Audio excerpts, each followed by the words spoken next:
Meet the editors. ചോദ്യം ഇതാണ്, SITക്ക് തിരിച്ചടിയോ?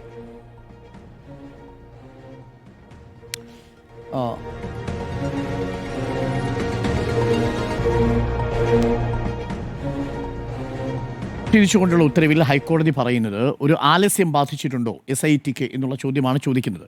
ഇത് SITക്കുള്ള തിരിച്ചടിയാണോ, CBI അന്വേഷണം വേണമെന്നുള്ള പ്രതിപക്ഷ ആവശ്യത്തെ സാധൂകരിക്കുന്നതാണോ? ഏതായാലും കോടതിയിൽ നിന്ന് വന്നിരിക്കുന്ന പരാമർശം തിരിച്ചടിയാണ്.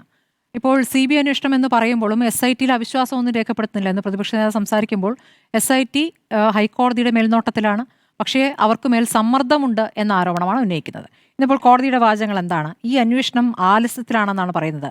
ഈ മാസം 5-ന് ശേഷം വന്നിരിക്കുന്ന ആലസ്യത്തെക്കുറിച്ചാണ് കോടതി ചോദിക്കുന്നത്. ഡിസംബർ 5-ന് ശേഷം SIT ഗുരുതര ആലസ്യത്തിലെന്ന് ഹൈക്കോടതി പറയുമ്പോൾ അഡ്വക്കേറ്റ് വിജയകുമാറിനെയും ശങ്കർദാസിനെയും അറസ്റ്റ് ചെയ്യാത്തതെന്ത് എന്ന ചോദ്യം ചോദിക്കുന്നു. ആ ചോദ്യം വരുന്നത് പത്മകുമാറിന്റെ ജാമ്യ ഹർജിയിലെ വാചകത്തിൽ നിന്നാണ്.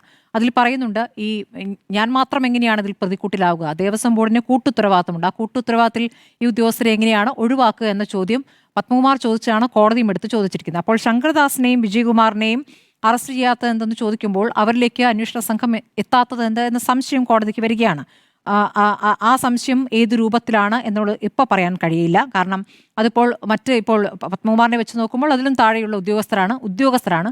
അപ്പോൾ അവർ മന്ത്രിമാരുമായിട്ടൊക്കെ ബന്ധമുള്ള ആളുകളാണ് എന്ന രൂപത്തിൽ അതിനെ വ്യാഖ്യാനിക്കാൻ കഴിയുമോ എന്ന് ഈ ഘട്ടത്തിൽ പറയാൻ കഴിയില്ല. പക്ഷേ ആ അറസ്റ്റിനെ കുറിച്ച് പറയുമ്പോൾ രണ്ടുപേരെയും പ്രതി ചേർക്കുകയോ അറസ്റ്റ് ചെയ്യുകയോ ചെയ്തിട്ടില്ല എന്ന് കോടതി പറയുന്നു. അത് ആശ്ചര്യകരമാണെന്ന് കോടതി പറയുന്നു. മാത്രമല്ല, വിവേചനമില്ലാത്ത അന്വേഷണം പൂർത്തിയാക്കണമെന്ന് പറയുമ്പോൾ ഒരു കാരണവശാലും കുറ്റവാളികളെ വേർതിരിച്ച് കാണരുത് എന്നാണ് പറയുന്നത്. അങ്ങനെ വേർതിരിച്ച് കാണുന്നുണ്ടോ SIT എന്ന സംശയം ഹൈക്കോടതി പ്രകടിപ്പിക്കുമ്പോൾ ഇത് ഹൈക്കോടതിയുടെ ഈ അന്വേഷണത്തിന് ഉത്തരവിട്ട SITയെ രൂപീകരിച്ച പ്രത്യേക ബെഞ്ചല്ലല്ലോ, ഇത് ഹൈക്കോടതിയിലെ മറ്റൊരു സിംഗിൾ ബെഞ്ചാണല്ലോ എന്നൊരു വാദം അപ്പുറത്ത് CPM ഉന്നയിക്കുന്നുണ്ട്. പക്ഷേ ഹൈക്കോടതിയിൽ നിന്ന് വന്നിരിക്കുന്ന വിമർശനമാണ്. ഇത് പൊതുജനത്തിന് പോലും തോന്നുന്ന കാര്യമാണ്. ഇത്ര കാലമായി അത് പത്മകുമാറിന്റെ അറസ്റ്റിന് ശേഷം എന്താണ് ഒരു മുടന്തൽ എന്നുള്ളത് ഇവിടെ ചോദിച്ചിട്ടുള്ളതാണ്. ഇലക്ഷൻ സമയത്ത് SIT അനങ്ങിയിട്ടില്ല എന്ന ചോദ്യം അവിടെ നിൽക്കുകയാണ്. അപ്പോൾ അതെന്തുകൊണ്ടാണ്? അത് മുഖ്യമന്ത്രിയുടെ ഓഫീസിൽ നിന്നുള്ള നിർദ്ദേശപ്രകാരമാണെന്ന് പ്രതിപക്ഷ നേതാവ് രാഷ്ട്രീയമായി ആരോപിക്കുന്നു. ഈ ആരോപണങ്ങളൊക്കെ സംശയിക്കത്തക്ക സാഹചര്യങ്ങൾ ഇവിടെ ഉണ്ട് എന്നുള്ളതാണ്. ഇപ്പോൾ അറസ്റ്റിലായിരിക്കുന്ന രണ്ടാളുകൾ അതായത് ഈ രാജ്യാന്തര, അതായത് വമ്പൻ സ്രാവുകളിലേക്ക് പോകണമെന്ന ഹൈക്കോടതി പ്രത്യേക ബെഞ്ച് പറയുമ്പോൾ ആ വമ്പൻ സ്രാവുകളിലേക്ക് പോയ ദിവസമാണ് ഇന്ന്, വമ്പൻ സ്രാവുകളുടെ അറസ്റ്റിലേക്ക് പോയ ദിവസമാണെന്ന്. അപ്പോൾ ഈ പറയുന്ന പങ്കജ് ഭണ്ഡാരിയും ഗോവർദ്ധനും ഈ രണ്ടുപേരും 3-4 ദിവസമായി SITയുടെ കസ്റ്റഡിയിൽ ഉണ്ടായിരുന്നു എന്നാണ് ഞാൻ മനസ്സിലാക്കുന്നത്. ഇപ്പോൾ അറസ്റ്റിലേക്ക് നീങ്ങുകയും ചെയ്തിരിക്കുന്നു. അപ്പോൾ കൃത്യമായ തെളിവുകളുടെ അടിസ്ഥാനത്തിൽ തന്നെ ആയിരിക്കാം ഈ പറയുന്ന അറസ്റ്റ് ഉണ്ടായിരിക്കും. കാരണം ആദ്യം മുതൽ തന്നെ അന്വേഷണത്തെ വഴിതിരിച്ചുവിടാൻ ചെമ്പുപാളികൾ ആണ് ആദ്യം വന്നതെന്നും ഞങ്ങൾക്കിവിടെ സ്വർണം വേർതിരിച്ചെടുക്കാനുള്ള സംവിധാനമില്ല എന്ന് ആദ്യം പറയുകയും പിന്നീട് അതിന് കഴിയുന്ന ആളുകളെ ഞങ്ങളുടെ തന്നെ സ്ഥാപനത്തിലേക്ക് എത്തിക്കുകയാണെന്ന് പറയുന്നു. ഈ തരത്തിലുള്ള ന്യായീകരണമൊക്കെ നടത്തുകയും അത് വീണ്ടും ചോദ്യം ചെയ്യലിൽ സ്വർണ്ണപ്പാളിയാണ് എത്തിച്ചെന്ന് സമ്മതിക്കുകയാണ് ചെയ്യുന്നത്. ഇനി ഗോവർദ്ധനാകട്ടെ തങ്കത്തിൽ പൊതിഞ്ഞ 1 ഗ്രാം സ്വർണം വിൽക്കുന്ന സ്ഥാപനം നടത്തുന്ന ഒരു വ്യാപാരിയാണ്. അദ്ദേഹത്തെ 2 ദിവസങ്ങളിൽ ഈ SP ശശീന്ദ്രൻ തന്നെ പോയി ചോദ്യം ചെയ്തതിന്റെ അടിസ്ഥാനത്തിലാണ് പല വിവരങ്ങൾ കിട്ടിയത്. അതിൽ 476 ഗ്രാം സ്വർണ്ണ കട്ടികൾ പിടിച്ചെടുക്കുകയും ചെയ്തു. അതായത് ശബരിമല സ്വർണം ഇവിടെ നിന്നും കൊണ്ടുപോയി ഉരുക്കി അത് സ്വർണ്ണ കട്ടിയാക്കി മാറ്റിയിരിക്കുന്നു. അതിൽ ഒരു ഭാഗം ഈ പറയുന്ന പങ്കജ് ഭണ്ഡാരി ഈ ചെയ്ത കാര്യത്തിനുള്ള പ്രതിഫലമായി 100 ഗ്രാമോളം വരുന്ന സ്വർണം അവിടെ കൈക്കലാക്കുകയും ചെയ്തിട്ടുണ്ട്. ആ പ്രതിഫലവും കൈക്കലാക്കിയിരിക്കുന്നു, അപ്പുറത്ത് സ്വർണ്ണ കട്ടിയാക്കുകയും ചെയ്തിരിക്കുന്നു. അപ്പോൾ ഇപ്പോൾ കഴിഞ്ഞ ദിവസങ്ങളിലൊക്കെ ചർച്ച ചെയ്തെന്താണ്, പാരഡി ആണല്ലോ. പാരഡി വല്ലാതെ മതനിന്ദ ഉണ്ടാക്കുന്നതാണ്, അയ്യപ്പനെ അപമാനിക്കലാണ് എന്ന് പറയുമ്പോൾ അയ്യപ്പനെ എവിടെയും അതിൽ അപമാനിച്ചിട്ടില്ല എന്ന് മാത്രമല്ല, അയ്യപ്പന്റെ സ്വർണം കട്ടതാരാണ് എന്ന ചോദ്യമാണ് ചോദിച്ചത്. അപ്പോൾ ആ സ്വർണം ഏത് രൂപത്തിലാണ്, അതായത് വിശ്വാസവുമായി ബന്ധപ്പെട്ട സ്വർണത്തിന്റെ 100 ഗ്രാമോ ഈ പറയുന്ന 476 ഗ്രാമോ എന്നുള്ളതല്ല, ഭക്തിയുമായി ബന്ധപ്പെട്ട ഒരു കാര്യം അവിടെ നിന്നും സ്വർണ്ണപ്പാളികൾ കൊണ്ടുപോയിരിക്കുന്നു എന്നുള്ളതാണ്, അത് കൊണ്ടുപോയി വിറ്റിരിക്കുന്നു എന്നുള്ളതാണ്. അപ്പോൾ ശബരിമലയിലെ സ്വർണം എന്ന നിലയ്ക്ക് തന്നെ അത് വാങ്ങിയിരിക്കുന്നു എന്നുള്ളതാണ് അതിലെ ഏറ്റവും പ്രധാനപ്പെട്ട കാര്യം. അപ്പോൾ അതാണ് വിശ്വാസത്തെ ഹനിക്കുന്നത്. അല്ലാതെ ഈ പറയുന്ന രാഷ്ട്രീയമായി ഈ കാര്യത്തിൽ രാഷ്ട്രീയ സാഹചര്യത്തിൽ അത് രാഷ്ട്രീയമായി ഉന്നയിക്കുന്നതല്ല മതനിന്ദയാകുന്നത്. എന്തായാലും ആ വ്രണപ്പെടലൊക്കെ ഇന്നത്തോടുകൂടി അവസാനിച്ചോ, കേസ് മുഴുവൻ അതിന് പിന്നാലെ പോകണ്ട എന്നും പരാതികൾ അവിടെ തന്നെ കളഞ്ഞേക്കും ഇനി വന്നിട്ടുണ്ടെങ്കിൽ എന്നും കൂടിയാണ് ഇന്നിപ്പോൾ ADGP പറഞ്ഞിരിക്കുക. അപ്പോൾ അത് പറഞ്ഞിരിക്കുന്നത് ഇവിടെ നിന്നായിരിക്കും, മുകളിൽ നിന്ന് ഉത്തരവ് വന്നിട്ടുണ്ട്. അപ്പോൾ അന്വേഷണത്തിലേക്ക് പോകാൻ പറഞ്ഞത് മുകളിൽ നിന്നുള്ള ഉത്തരവ് പ്രകാരം തന്നെ ആയിരിക്കണം. ഇതാണ് രാഷ്ട്രീയമായ ഇടപെടൽ എന്ന് പറയുന്നത്. അപ്പോൾ പാരഡിയുടെ കാര്യത്തിൽ അത് സംഭവിച്ചിട്ടുണ്ട്. അപ്പോൾ SITക്ക് ആ തരത്തിൽ എന്തെങ്കിലും സമ്മർദ്ദം ഉണ്ടായിട്ടുണ്ടോ? നമ്മൾ നേരത്തെ അറിഞ്ഞിരുന്നത് എന്താണ്, SITക്ക് പൂർണ്ണമായും രഹസ്യ സ്വഭാവത്തിലുള്ള അന്വേഷണം നടത്തിക്കൊണ്ട് അത് കോടതിയിൽ അടച്ച കവറിൽ, അത് സീൽ വെച്ച കവറിൽ സമർപ്പിക്കുന്ന വിവരങ്ങൾ, അതിൽ തന്നെ കോടതിക്ക് തോന്നുന്ന കാര്യങ്ങൾ, അതിൽ നിന്നും വായിച്ചെടുത്തതിൽ നിന്നും മനസ്സിലാക്കുന്ന കാര്യങ്ങളാണ് പുറത്തേക്ക് പറയുന്നതാണ്. നമ്മൾ ഗുരുതരമായ വിഷയങ്ങളെ നമ്മൾ ചർച്ച ചെയ്തുകൊണ്ടിരുന്നത്, കോടതി നൽകുന്ന വിവരങ്ങളാണ് നമ്മൾ ചർച്ച ചെയ്തുകൊണ്ടിരുന്നത്. അതാണ് അതിൻ്റെ ഗൗരവം പുറത്തേക്ക് എത്തിച്ചത്. കോടതി തന്നെ എത്തിച്ച വിവരങ്ങളാണ് നമ്മൾ ചർച്ച ചെയ്തിട്ടുള്ളത്. അപ്പോൾ SITയുടെ അന്വേഷണവുമായി ബന്ധപ്പെട്ട് ഇനി എങ്ങോട്ട് പോകുന്നു എന്നുള്ള ചോദ്യം പ്രധാനമായി അവിടെ നിൽക്കുന്നു. രമേശ് ചെന്നിത്തല ഇപ്പോൾ ഈ പറയുന്ന വമ്പൻ സ്രാവുകളുമായി ബന്ധപ്പെട്ട് അദ്ദേഹത്തിന് കിട്ടിയ വിവരം SIT മുമ്പായി കൊടുത്തിട്ടുണ്ട്. അദ്ദേഹം പറഞ്ഞ വ്യവസായിയിൽ നിന്നുള്ള വിവരങ്ങൾ ലഭിച്ചിട്ടുണ്ട്. ഇനി പറയുന്ന പങ്കജ് ഭണ്ഡാരിയും ഗോവർദ്ധനും നൽകുന്ന മൊഴി ആരിലേക്കൊക്കെ പോകുമെന്നുള്ളതാണ് ഇനി നോക്കേണ്ടത്. ഇപ്പോൾ പറയുന്ന പ്രതിപക്ഷ നേതാവ് ആവർത്തിച്ച് പറഞ്ഞുകൊണ്ടിരിക്കുന്നത് പ്രശാന്തിനെയും ചോദ്യം ചെയ്യണം, പ്രശാന്തിനെ എന്തുകൊണ്ട് ചോദ്യം ചെയ്യുന്നില്ല എന്ന് പറയുന്നത് രാഷ്ട്രീയമായി കോൺഗ്രസിൽ നിന്ന് പോയ ആളായത് ഒരു വൈരാഗ്യം വെച്ചാണോ എന്ന് വേണമെങ്കിൽ സംശയിക്കാം. പക്ഷെ അങ്ങനെയല്ല. PS പ്രശാന്ത് പറഞ്ഞ പ്രതികരണങ്ങൾ നമ്മുടെ മുന്നിലുണ്ട്. സ്മാർട്ട് ക്രിയേഷൻസ് എന്ന സ്ഥാപനം വളരെ ആധികാരികമായ കമ്പനിയാണ്, അതിനെ സംബന്ധിച്ച് ഒരുവിധ ആക്ഷേപവും ഇല്ല എന്ന് തിരുവിതാംകൂർ ദേവസ്വം ബോർഡ് പ്രസിഡന്റ് മുൻപ് പറഞ്ഞത് അവിടെ കിടക്കുകയാണ്. അപ്പോൾ ആക്ഷേപം ഇപ്പോൾ പുറത്തു വരികയാണ്. നേരത്തെ ഈ സ്വർണം കൊണ്ടുപോകാൻ നേരത്തെയും ശ്രമം നടന്നതാണ്. 2024 ശ്രമം നടന്നതാണ്. 2024 ശ്രമം അന്ന് കമ്മീഷണർ ഇടപെട്ട് വേണ്ടെന്ന് വെച്ചതാണ്. പിന്നെ എങ്ങനെയാണ് 2025 പോയതെന്ന ചോദ്യം വരുമ്പോൾ അത് PS പ്രശാന്തിലേക്കും വരും. ഇപ്പോൾ കോടതി ഇപ്പോൾ ഈ വിമർശനം വന്നതും ഈ അറസ്റ്റ് ഉണ്ടായതും ഒരേ ദിവസമായതുകൊണ്ട് വിമർശനത്തിന്റെ അടിസ്ഥാനത്തിലാണോ എന്ന സംശയമൊക്കെ തോന്നാം. പക്ഷേ 3-4 ദിവസമായി കസ്റ്റഡിയിലായിരുന്നു എന്നുള്ളതാണ് SITയെ സംബന്ധിച്ച് ഏറ്റവും വലിയ തിരിച്ചടിയാകുന്നത്. ഈ പറയുന്ന ദേവസ്വം ബോർഡിന്റെ ബെഞ്ച് തന്നെയാണല്ലോ ഇപ്പോൾ ഈ ED അന്വേഷണത്തിന് EDക്ക് കടലാസുകൾ വിട്ടുകൊടുക്കാൻ പറഞ്ഞിരിക്കുന്നത്. EDക്ക് രേഖകൾ കൊടുക്കാൻ പറയുമ്പോൾ EDയും സമാന്തര അന്വേഷണം നടത്തുകയാണ്. അപ്പോൾ അത് കള്ളപ്പണവുമായി ബന്ധപ്പെട്ട അന്വേഷണമായിരിക്കാം. പക്ഷേ ആ അന്വേഷണം എവിടേക്ക് എത്തുമെന്നുള്ളതും പ്രധാനമാണ്. ഏതായാലും വിശ്വാസത്തിന് മുറിവേൽക്കുന്ന വിവരങ്ങൾ തുടരെ വരികയാണ്. ഇനി ഭണ്ഡാരിയിൽ നിന്നും ഈ പറയുന്ന ഗോവർദ്ധനിൽ നിന്നും കിട്ടുന്ന വിവരങ്ങൾ നിർണായകമാണ്. SITയെ സംബന്ധിച്ച് ഇത് വലിയ തിരിച്ചടിയാണ് ഈ നിമിഷത്തിൽ. SITക്ക് തിരിച്ചടിയോ ഹൈക്കോടതി പരാമർശം എന്നുള്ളതാണ് ചോദ്യം. ആന്റോ അഗസ്റ്റിൻ, SITക്ക് ഇത് തിരിച്ചടിയായിട്ട് വ്യാഖ്യാനിക്കാൻ പറ്റുമോ? ഞാൻ വിചാരിക്കുന്നില്ല അങ്ങനെ വ്യാഖ്യാനിക്കാൻ പറ്റുമെന്ന്. കാരണം കേരളത്തിലെ മുഖ്യമന്ത്രിയുടെ ആഭ്യന്തരമന്ത്രിയുടെ നേതൃത്വത്തിലുള്ള പോലീസല്ല SITനെ നിശ്ചയിച്ചിരിക്കുന്നത്. SIT റിപ്പോർട്ട് ചെയ്യുന്നത് മുഖ്യമന്ത്രിക്കോ ആഭ്യന്തരമന്ത്രിക്കോ അല്ല, സർക്കാരുമായിട്ട് ഈ SITക്ക് ഒരു ബന്ധമില്ല. അപ്പോൾ തരാതരം മാറ്റി പറയുകയാണ്. തരാതരം മാറ്റി പറയാന്ന് പറഞ്ഞാൽ മുൻപ് എന്താണ് പറഞ്ഞത്? മുൻപ് പറഞ്ഞത് ഈ പത്മകുമാറിനെ അറസ്റ്റ് ചെയ്ത സമയത്ത് പറഞ്ഞെന്താ അറിയോ?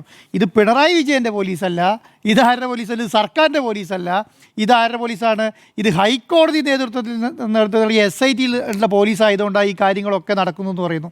ഇന്ന് നേരെ തിരിച്ചു പറയാണ്. ഇന്നെന്താ പറയുന്നത്? ഇന്ന് പറയുന്നത് പിണറായി വിജയൻ്റെ പോലീസാണ്, പിണറായി വിജയൻ്റെ പിന്നെന്താണ് സമ്മർദ്ദം ചെലുത്തിയിട്ടാണെന്ന് മാറ്റി പറയണം. അപ്പം ഈ SIT റിപ്പോർട്ട് ചെയ്യുന്നത് പിണറായി വിജയൻ അല്ലാത്തതുകൊണ്ടും ഇത് ഹൈക്കോടതിയുടെ മേൽനോട്ടത്തിലാണ് നടക്കുന്നതുകൊണ്ടും ഹൈക്കോടതിയാണ് ഇതിൻ്റെ റിപ്പോർട്ട് മേടിക്കുന്നത് എന്നുള്ളതുകൊണ്ടും ഇതിൻ്റെ അകത്ത് സത്യം പറഞ്ഞാൽ ആവശ്യം ആർക്കാണോ ആവശ്യത്തിനനുസരിച്ച് യൂസ് ചെയ്തുകൊണ്ടിരിക്കുകയാണ്. ഇപ്പം നമ്മൾ സ്മൃതി മേഡം നേരത്തെ പാട്ടിൻ്റെ കാര്യം പറഞ്ഞല്ലോ.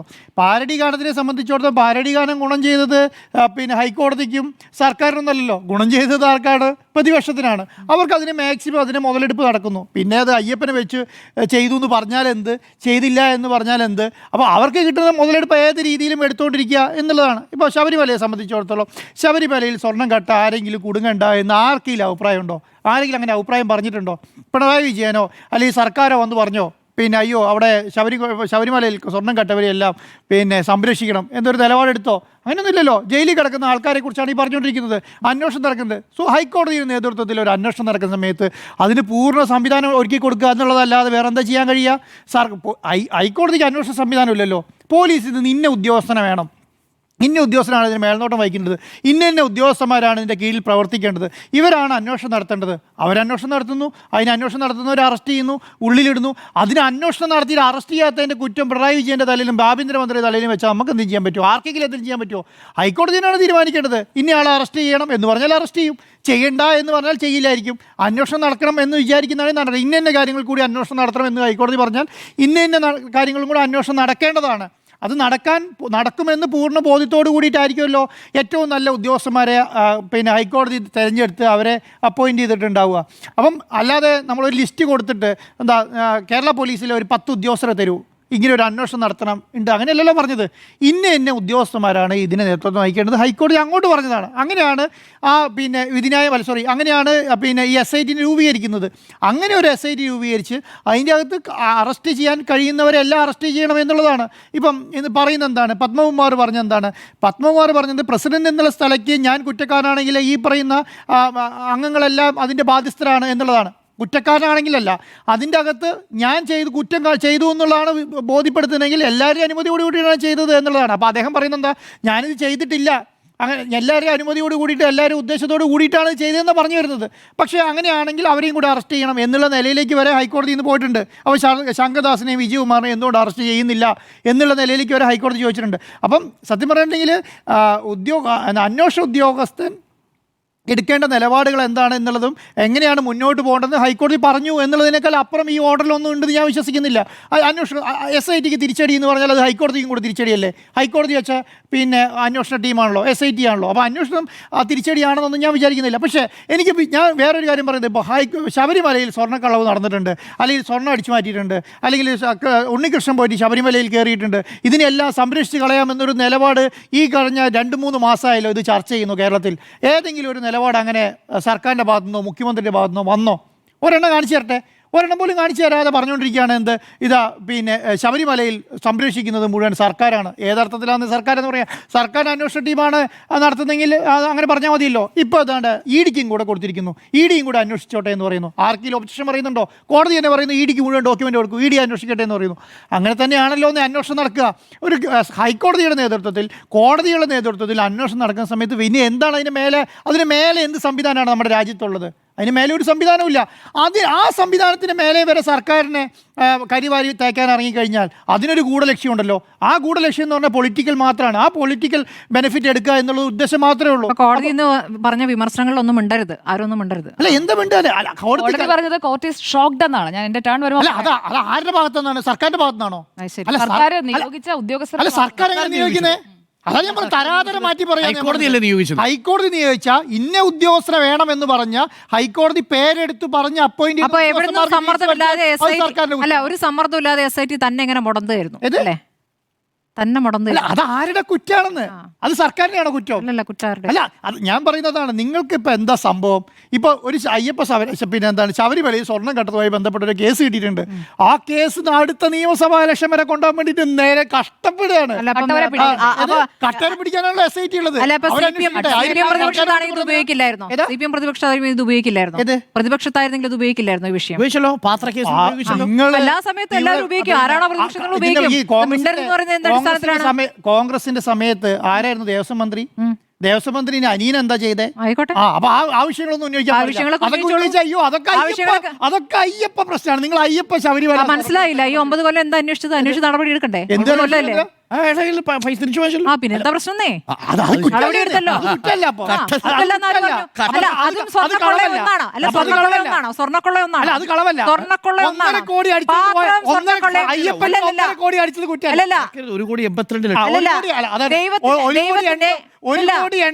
ലക്ഷം അയ്യപ്പന്റെ അടിച്ചോണ്ട് പോയത് കുറ്റമല്ല. അല്ല, ദൈവത്തിന്റെ അവിടെ നിന്ന് സ്വർണ്ണപ്പാളി എടുത്തുകൊണ്ട് വന്നും പാത്രം വെക്കുന്ന ഒരുപോലെയാണെന്ന് പറയുന്നത് പറഞ്ഞില്ല. അല്ല, 2 മോഷണമായിട്ട് അങ്ങനെ കണ്ടാൽ മതി. അങ്ങനെ കണ്ടാൽ മതി നിങ്ങൾ രണ്ടും അങ്ങനെ ആ മോഷണമായിട്ട് കണ്ടാൽ മതി. വിശ്വാസമായി ബന്ധപ്പെട്ട വിഷയമല്ലല്ലോ അല്ലേ? വിശ്വാസമായി. അപ്പൊ നിങ്ങൾ പാരഡി മാത്രമാണ് നിങ്ങൾക്ക് വിശ്വാസമായി ബന്ധപ്പെട്ട വിഷയമാവുന്നത്. പാരഡി മാത്രമാണ് വിശ്വാസമായി ബന്ധപ്പെട്ട വിഷയം. സർക്കാരിന്റെ പ്രതിരോധം ചർച്ച ചെയ്യാൻ പാടില്ല. തോറ്റു ഈ വിഷയം പറഞ്ഞിട്ട്, എന്നിട്ട് ഇപ്പൊ അത് പറയുമ്പോൾ തോന്നും ഈ അയ്യപ്പന്റെ പാത്രം കട്ടത് അയ്യപ്പന്റെ പൂജയാണ്, സ്വർണം കട്ടത് അങ്ങനെയൊന്നും ആരും പറഞ്ഞിട്ടില്ല. അങ്ങനെയാണോ? അങ്ങനെ ആരും പറഞ്ഞില്ല. അയ്യപ്പന്റെ അവിടുന്ന് 1 രൂപ മാഡം പറഞ്ഞത് ഈ കേസിനെ കുറിച്ചാണ്. ഇടപെട്ടെന്ന് പറഞ്ഞതേ ഉള്ളൂ. ആന്റോഗസിന്റെ സമയമാണ്. അപ്പോൾ ആ രീതിയിലുള്ള നരേഷൻ ശരിയല്ല. പാത്രം കട്ടതും തെറ്റാണ്, സ്വർണ്ണപ്പാളി കട്ടതും തെറ്റാണ്. പക്ഷേ സ്വർണ്ണപ്പാളിയുടെ കാര്യത്തിൽ ഒരു കാര്യത്തിൽ 2 നിലപാടാണ്. സർക്കാരിന്റെ ഭാഗത്തുനിന്ന് ശബരിമലയിൽ നിന്ന് 1,62,00,000 രൂപ പാത്രം വാങ്ങിയത് ബന്ധപ്പെട്ട് വലിയ അഴിമതി നടത്തി, അത് അഴിമതി നടത്തിയെന്ന് കണ്ടെത്തുകയും ആ എമൗണ്ട് തിരിച്ചു പിടിക്കുകയും ചെയ്തു. അത് അയ്യപ്പന്റെ പണമല്ല, അത് ശബരിമലയിൽ നിന്ന് അടിച്ചു മാറ്റിയതല്ല, അതുമായിട്ട് ഒരു ബന്ധമില്ല. ആരാണ് ന്യായീകരിക്കുന്നത്?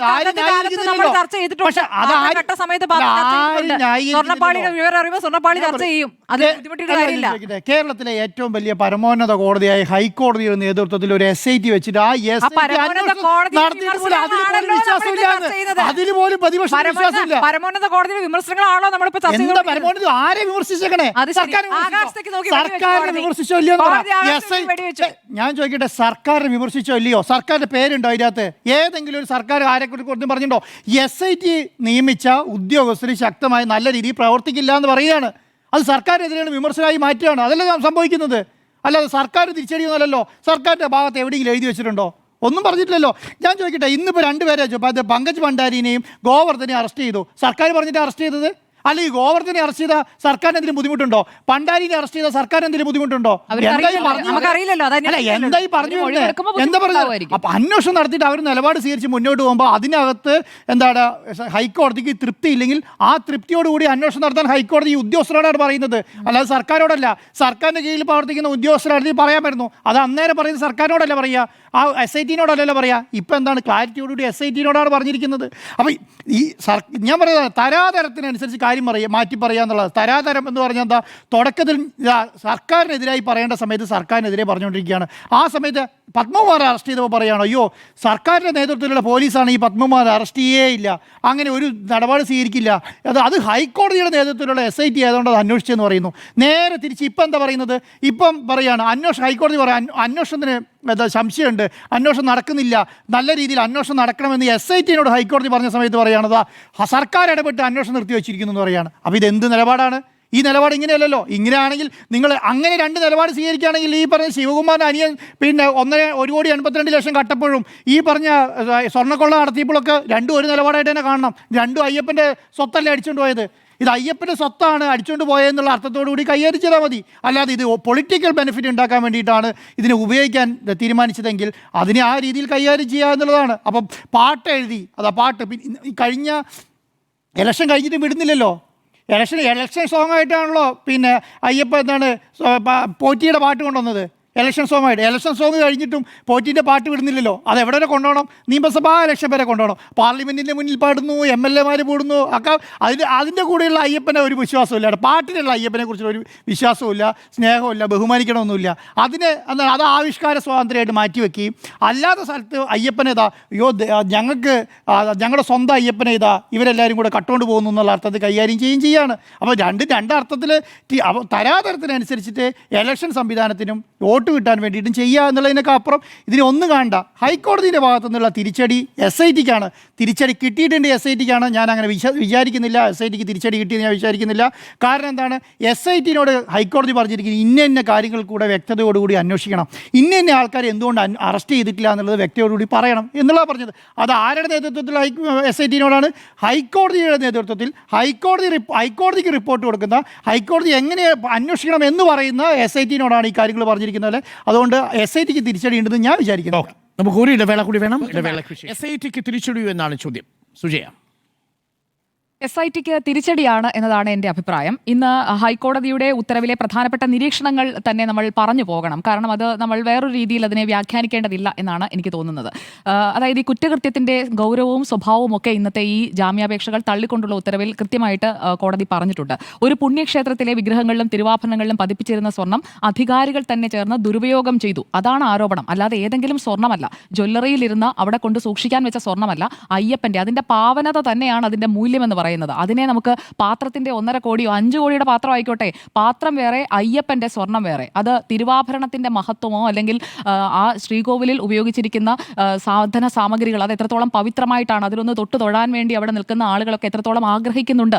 ആ ഒരു വിശ്വാസത്തെ വ്രണപ്പെടുത്തിയിട്ട് ഇപ്പുറത്ത് 5 കോടിയുടെ പാത്രം കെട്ടുമെന്ന് പറഞ്ഞു കഴിഞ്ഞാൽ അത് കേട്ടിരിക്കാൻ പറ്റില്ല. അതുകൊണ്ടാണ് ഞാൻ നേരത്തെയും എൻ്റെ വിയോജിപ്പതിൽ അറിയിച്ചത്. അതിൽ പാത്രം കട്ടിട്ടുണ്ടെങ്കിൽ കട്ടവൻ ശിക്ഷിക്കപ്പെടണം. അത് ആരാണെന്നുള്ളത് എക്സ്പോസ് ചെയ്യണം. അത് കോൺഗ്രസ് ആണോ BJP ആണോ CPIM ആണോ എന്നുള്ളതല്ല, കട്ടവൻ ആരായാലും പിടിക്കപ്പെടണം. ഇവിടുത്തെ വിഷയം എന്താണ്? ഇവിടെ കോടതി തന്നെ പറയുന്നുണ്ട്, വിശ്വാസികളെ ബാധിക്കുന്ന വിഷയമാണ് എന്ന് ഈ ഉത്തരവിൽ തന്നെ കോടതി പറയുന്നുണ്ട്. ഇത് വിശ്വാസത്തിന്റെ വിഷയമാണ്, അല്ലാതെ ഏതെങ്കിലും ഒരു മോഷണത്തിന്റെ വിഷയമല്ല. അതാണ് ആദ്യം തന്നെ മനസ്സിലാക്കേണ്ട കാര്യം. ഇത് ലക്ഷക്കണക്കിന് അയ്യപ്പ ഭക്തരുടെ മതപരമായ വികാരങ്ങളെ ആഴത്തിൽ മുറിവേൽപ്പിക്കുന്നതാണ്. അത് പാർട്ടിക്ക് മനസ്സിലായിട്ടും നിങ്ങൾ മനസ്സിലാക്കാത്ത പോലെ പറയുന്നത് എന്തുകൊണ്ടാണ് ആൻഡോ സാർ എന്ന് എനിക്ക് മനസ്സിലാവുന്നില്ല. അത് പാർട്ടിക്ക് മനസ്സിലായി, സർക്കാരിന് മനസ്സിലായി. പാരടിപ്പാട്ടിൽ കേസെടുക്കാൻ പോയി, മൈക്കിനെതിരെ കേസെടുക്കാൻ പോയതുപോലെ പാട്ടിനെതിരെ കേസെടുക്കാൻ പോയി അവസാനം ആ കേസും പിൻവലിച്ച് തിരിച്ചു പോകുന്നതാണ് നമ്മൾ കാണുന്നത്. പരാതിക്കാരൻ്റെ ഒരു മൊഴി ടെക്നിക്കലി എടുത്തിട്ടുണ്ട്. അതല്ലാതെ ഇനി മുന്നോട്ടൊന്നും പോകുന്നില്ല. അപ്പോൾ മൈക്ക്, പാട്ട്, ഇനി എന്തിനെതിരെയൊക്കെയാണോ എന്തോ കേസെടുക്കാൻ പോകുന്നത്. നിയമോപദേശം കൊടുക്കുന്നവരെ എന്തായാലും നമിച്ചുകൊണ്ട് ഞാൻ ഈ വിഷയത്തിലേക്ക് തന്നെ വരാം. ഇവിടെ ദേവസ്വം സ്വത്തുക്കൾ സംരക്ഷിക്കാൻ ബാധ്യസ്ഥരായവർ തന്നെ അത് നശിപ്പിക്കാൻ കൂട്ടുനിൽക്കുന്നു. കോടതി ഉപയോഗിച്ചിരിക്കുന്ന ഉപമ എന്ന് പറയുന്നത് പ്രൊട്ടക്ടേഴ്സ് ബിക്കം ദ ഡിസ്ട്രോയേഴ്സ് എന്നുള്ളതാണ്. അത് ഉത്തരവിലെ ഭാഗമാണ് ഞാൻ കോട്ട് ചെയ്യുന്നത്. ഇനി ഇതിനകത്തെ ഗൂഢാലോചന ഉദ്യോഗസ്ഥരുടെ പങ്ക്, ആ പങ്കിൽ മുകളിലേക്ക് ഇവരുടെ ഈ ഗൂഢാലോചനയ്ക്ക്, ഇവരുടെ ഈ ആക്ടിന് അതിന് കൂട്ടുനിന്ന ആളുകളിലേക്ക്, മേൽത്തട്ടിലേക്ക്, സ്രാവുകളിലേക്ക് പോകണം, അല്ലെങ്കിൽ ഇതിന് പിന്നിൽ പ്രവർത്തിച്ചിരിക്കുന്ന ആളുകളിലേക്ക് പോകണം എന്നുള്ളത് കോടതി ആദ്യം മുതൽ തന്നെ നിഷ്കർഷിക്കുന്ന കാര്യമാണ്. പക്ഷേ അന്വേഷണം തട്ടിത്തടഞ്ഞു നിൽക്കുകയാണ്. അത് പൊതുസമൂഹത്തിന് നിരീക്ഷിച്ചാൽ മനസ്സിലാകുന്ന രീതിയിൽ തന്നെയാണ് എന്നുള്ളതാണ് ഞാൻ മനസ്സിലാക്കുന്നത്. ഈ രേഖകളിലെ കൃത്രിമത്തെക്കുറിച്ച് എത്രയോ കാലമായി കോടതി തന്നെ ഈ അന്വേഷണത്തിന്റെ ഭാഗമായി ഇത് ഓരോ തവണ എടുക്കുമ്പോഴും അതേക്കുറിച്ച് ഡിസ്കഷനിലേക്ക് പോകുന്ന രീതിയിൽ പറഞ്ഞിട്ടുണ്ട്. ഇന്നിപ്പോൾ ഈ ഉത്തരവിലുണ്ട്, സ്വർണം പൂശിയ നിലയിലുണ്ടായിരുന്ന ദ്വാരപാലക വിഗ്രഹങ്ങളും കട്ടിളകളും വെറും ചെമ്പുപാളികളാണെന്ന് തെറ്റായി രേഖപ്പെടുത്തിയത് സ്വർണം തട്ടിയെടുക്കാനുള്ള ബോധപൂർവമായ ഗൂഢാലോചനയുടെ ഭാഗമാണ്. അത് വെറും സ്വർണ്ണമല്ല, ജ്വല്ലറിയിൽ ഇരിക്കുന്ന 50 പവൻ സ്വർണ്ണത്തിന്റെ മൂല്യമല്ല, അയ്യപ്പന്റെ വിഗ്രഹത്തിൽ, അതുപോലെ തന്നെ അയ്യപ്പന്റെ വിഗ്രഹത്തിലല്ല, ദ്വാരപാലക പാളികളിൽ അല്ല, പിന്നെ അതുപോലെ തന്നെ കട്ടിളപ്പാളികളിൽ, പിന്നെ എന്തിലൊക്കെ കൊണ്ടുപോയിട്ടുണ്ടോ അതിലൊക്കെ ഉണ്ടായിരുന്ന ആ സ്വർണ്ണത്തിന്റെ മൂല്യം എന്ന് പറയുന്നത് ആ രീതിയിലാണ് കാണേണ്ടത്. പിന്നെ ദേവസ്വം മാനുവൽ ഉണ്ട്, അതനുസരിച്ച് സ്വർണ്ണ ഉരുപ്പടികൾ കൈകാര്യം ചെയ്യുമ്പോൾ പാലിക്കേണ്ട കർശനമായ നിയമങ്ങൾ, സ്മിത്തിനെ നിയമിക്കുക, അളവ് തൂക്കം, ഈ കാര്യങ്ങളൊന്നും അവിടെ പാലിക്കപ്പെട്ടിട്ടില്ല എന്നുള്ളത് പൊതുസമക്ഷം നിൽക്കുന്ന കാര്യങ്ങളാണ്. അതിനെയൊക്കെ അതില്ല എന്ന് പറഞ്ഞുകൊണ്ട് സ്ഥാപിക്കാൻ വീണ്ടും വീണ്ടും നോക്കുന്നത് സർക്കാരിനും പാർട്ടിക്കും ഒക്കെ തിരിച്ചടിയാകുമെന്ന് തന്നെയാണ് ഞാൻ കരുതുന്നത്. ഇതിൽ ബോർഡ് അംഗങ്ങൾ ഉൾപ്പെടെയുള്ള ഉന്നത ഉദ്യോഗസ്ഥരുടെ പങ്കാളിത്തമില്ലാതെ ഇത് നടക്കില്ല എന്ന് പറഞ്ഞുകൊണ്ട് തന്നെയാണ് ബിഗ് ഗൺസ് എന്നുള്ള കാര്യം തന്നെയാണ്. അത് എന്തായാലും ഈ ചെറുമീനുകളെ ഒന്നും അല്ല കോടതി ഉദ്ദേശിച്ചത് എന്നുള്ളത് എന്റെ ബോധ്യമാണ്. ഇനി അന്വേഷണത്തിലെ പോരായ്മകൾ, അതിലെ വിവേചനത്തെക്കുറിച്ച് പറയുന്നത് പേജ് നമ്പർ 67 അങ്ങയുടെ കയ്യിലും ആ ഉത്തരവിരിക്കുന്നുണ്ടല്ലോ. പേജ് നമ്പർ 67 പറയുന്നു, the order permitting first accused to take the door frames, door and other items for gold cladding describing the same as copper plated in its origin was signed by, ആരൊക്കെയാണ് ഒപ്പിട്ടിരിക്കുന്നത്? A Padmakumar, president, അന്നത്തെ തിരുവിതാംകൂർ ദേവസ്വം ബോർഡിന്റെ president, advocate Vijayakumar, അന്നത്തെ തിരുവിതാംകൂർ ദേവസ്വം ബോർഡിന്റെ അംഗം, K P Sankardas, അന്നത്തെ തിരുവിതാംകൂർ ദേവസ്വം ബോർഡിലെ അംഗം, ഒപ്പം എസ് ജയശ്രീ എന്ന് പറയുന്ന ഉദ്യോഗസ്ഥയും. അത് കഴിഞ്ഞ് കോടതി പറയുന്നു, it is surprising to note that when asked as to whether Vijayakumar and K P Shankardas who were either arraigned as accused in crime number 3701 and were arrested for the purpose of effective investigation, the learned ADGP on instructions from the investigating officer who was also present in open court submitted that it was not done so far. എന്തുകൊണ്ട് അത് ചെയ്തില്ല എന്ന് തന്നെയാണ് കോടതി ചോദിച്ചിരിക്കുന്നത്. അപ്പോൾ ഇതെന്ന് പറയുന്നത് ഒരു സീരിയസ് ആയിട്ടുള്ള സ്റ്റാഗ്നേഷൻ ആണ്, ഇത് കുറ്റകരം തന്നെയാണ്, അങ്ങനെ ഒരു അലംഭാവം ഉണ്ടായിരിക്കുന്നു എന്ന് കോടതിയുടെ ഉത്തരവിൽ തന്നെ പറയുന്നുണ്ട്. I M coating the high court. അപ്പോൾ ഇവിടെ ചില പ്രധാന പ്രതികളെ അറസ്റ്റ് ചെയ്യുന്നതിൽ, കൂട്ടുപ്രതികളെ അറസ്റ്റ് ചെയ്യുന്നതിൽ അന്വേഷണ സംഘത്തിന് വീഴ്ചയുണ്ടായിട്ടുണ്ട്. അത് ആർക്കു വേണ്ടിയാണ്, ആരായതുകൊണ്ടാണ് അന്വേഷിക്കാത്തത്? ആ ചോദ്യം പൊതുസമൂഹത്തോട് പറയാൻ ബാധ്യതപ്പെട്ട ആളുകൾ തന്നെയാണ് ഇരിക്കുന്നത്. എല്ലാ കാര്യത്തിലും പ്രതികരിക്കുന്ന സർക്കാർ, മുഖ്യമന്ത്രിയൊന്നും, ഇപ്പോൾ IFFK വരെ വന്ന് പ്രതികരിച്ചുകൊണ്ടിരിക്കുന്ന മുഖ്യമന്ത്രി എന്താണ് ഈ വിഷയത്തിലൊന്നും പറയാതെ പോകുന്നത്? അന്വേഷണം നടക്കുന്ന വിഷയത്തിലൊന്നും പ്രതികരിക്കില്ല എന്നാണോ? അങ്ങനെയാണെങ്കിൽ മറ്റു വിഷയങ്ങളിലൊന്നും പ്രതികരിക്കരുതായിരുന്നു. അപ്പോൾ ഈ അഴിമതിയെക്കുറിച്ച് കോടതി തന്നെ പറയുന്നുണ്ട്, അഴിമതി ക്യാൻസർ ആണ് എന്ന് പറഞ്ഞുകൊണ്ട് ഇതിൽ നടന്നിരിക്കുന്ന അഴിമതിയിലേക്ക് അന്വേഷണം നീളേണ്ടതുണ്ട് എന്ന് തന്നെ കോടതി പറയുന്നുണ്ട്. മാത്രമല്ല ഇങ്ങനെയുള്ള കാര്യങ്ങളിൽ വിട്ടുവീഴ്ചയില്ലാത്ത നിലപാട് സ്വീകരിക്കണം. അതൊക്കെ കോടതിയുടെ ഉത്തരവിൽ പറയുന്ന കാര്യങ്ങളാണ്. പിന്നെ ഈ പ്രതികളുടെ ജാമ്യം നിഷേധിച്ചുകൊണ്ടും പറയുന്നു, ഇവർ മുന്നോട്ട് വെച്ചിരിക്കുന്ന ന്യായങ്ങളൊന്നും നിലനിൽക്കില്ല എന്ന് തന്നെയാണ് കോടതി പറഞ്ഞിരിക്കുന്നത്. അപ്പോൾ ഇങ്ങനെ ഇത്രയും കാര്യങ്ങൾ കോടതി പറഞ്ഞു വെക്കുമ്പോൾ ഇടതുപക്ഷത്തിനോ അല്ലെങ്കിൽ സർക്കാരിനോ ഇത് ജുഡീഷ്യൽ ആക്ടിവിസമാണ്, കോടതി എന്തോ അങ്ങ് പറഞ്ഞു വെക്കുന്നു, കോടതി നിയോഗിച്ച SIT അല്ലേ, ആ ചോദ്യങ്ങളൊന്നും നിലനിൽക്കില്ല. കോടതി നിയോഗിച്ച SIT ആണ്, അത് സത്യമാണ്. അപ്പോൾ ആ കോടതി നിരീക്ഷണത്തിൽ നടക്കുന്ന അന്വേഷണം കാര്യക്ഷമമായല്ല, അതിന് ചിലർ, അധികാരത്തിലിരിക്കുന്ന ചിലർ തടയിടുന്നുണ്ടെങ്കിൽ ആ തടയെക്കുറിച്ച് പറയേണ്ടതും ഇതേ കോടതി തന്നെയാണ്. അതുകൊണ്ട് തന്നെ ബഹുമാനപ്പെട്ട ഹൈക്കോടതി ഇക്കാര്യത്തിൽ ഒരു തരത്തിലും കുറ്റം പറയാൻ കഴിയില്ല. എത്രയെന്ന് വെച്ചാണ് ഇതിന്റെ മെല്ലെപ്പോക്ക് കണ്ടു നിൽക്കുക. SIT ഇങ്ങനെ മരവിച്ച് നിൽക്കുകയാണ്. പത്മകുമാറിന്റെ അറസ്റ്റിന് ശേഷം പിന്നീട് എങ്ങനെയാണ് നീങ്ങിയത്? വളരെ പതുക്കെയുള്ള അന്വേഷണമാണ് നീങ്ങിയത്. ഇന്നിപ്പോൾ ഉണ്ടായിരിക്കുന്ന അറസ്റ്റുകൾ 2 എണ്ണം, അതിലേക്ക് എത്താൻ ഈ തെളിവുകളൊക്കെ നേരത്തെ ഉണ്ടായിട്ടും എന്തുകൊണ്ടാണ് പങ്കജ് ചൗധരിയിലേക്കും അതുപോലെ തന്നെ ഈ പറയുന്ന ഗോവർദ്ധനിലേക്ക് അവിടെ നിന്നൊക്കെ സീസ് ചെയ്തതിന് ശേഷവും അവരെ കസ്റ്റഡിയിലെടുത്ത് കൃത്യമായ തെളിവുകൾ കയ്യിലുണ്ടായിട്ടും നീട്ടി കൊണ്ടുപോയത് ആർക്കു വേണ്ടിയാണെന്നുള്ളൊരു ചോദ്യം ഇവിടെ നിൽക്കുകയാണ്. 5-ാം തീയതി, ജനുവരി 5-ാം തീയതി ഇടക്കാല റിപ്പോർട്ട് കൊടുക്കേണ്ട തീയതിയാണ്. ഇന്നിപ്പോൾ 19-ാം തീയതി ആയിരിക്കുകയാണ്. ഇപ്പോഴും ഇങ്ങനെ പതുക്കെ നീങ്ങുന്നത് ആർക്കു വേണ്ടിയാണ്, ആരെ ഉൾപ്പെടുത്താതിരിക്കാൻ വേണ്ടിയാണ് എന്നുള്ള ഒരു ചോദ്യം ഇവിടെ നിൽക്കുന്നുണ്ട്.